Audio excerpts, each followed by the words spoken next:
Right behind me, I have my PS5, and I'm about to show you guys a few things that I didn't know 30 minutes ago that you can do on PS5. Get ready. Number one, I didn't know if you press this button right here on the controller, it will mute the microphone. Bro, I didn't know it was a button. What? I thought it was a light indicator to let you know when the controller is on. That's it. But no, it's actually a button that you can press one time to mute the microphone. Second, I didn't know that if you press and hold down the same button for a few seconds, it will mute the microphone and the speaker at the same time. What? Yo, I didn't know that. Alright, next, let's say you're gonna search for anything on your PS5. The faster way to get to the search button is just pressing this button right here, the triangle button on your controller. Basically, if I press this button, it will go right into the search button. So you don't have to be moving around to get to the search button. Just press this button right here, the triangle on your controller, and it will take you right in. Alright, the next thing is another level. Everybody hates typing on a PS5. Because be honest, it's very annoying typing on a PlayStation, okay? But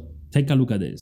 If you press the two joysticks at the same time, your PlayStation controller will become a mouse. Now the new way to do this is just by moving your controller around. You can select the letter and just press the X on your controller and you will be typing just like that. I think it's much easier and faster this way. So let me know in the comment what you think about it. Now to disable this magical mouse, what you're gonna do, just move one time the left joystick to the left and that will disable the magical mouse. Before showing you the next hack, please, if you like this video, drop a like and subscribe to the channel because there's a lot more coming, okay? Now guys, if you go to settings, scroll down until you see system. Let's go ahead and open that.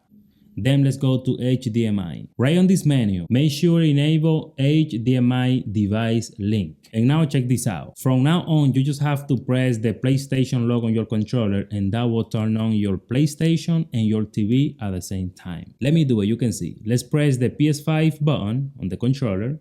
So you have to wait around 5 seconds, okay? Wait 5 seconds and then you will see this result. As you can see, the PlayStation is on and my TV is on. That's all you gotta do, guys, from now on, okay? So you don't have to turn on your TV manually or your PlayStation. So just do that and here we go. There's a lot more things that you have to know about your PS5, okay? Let me know in the comment section if you would like part 2. Let me know in the comment section.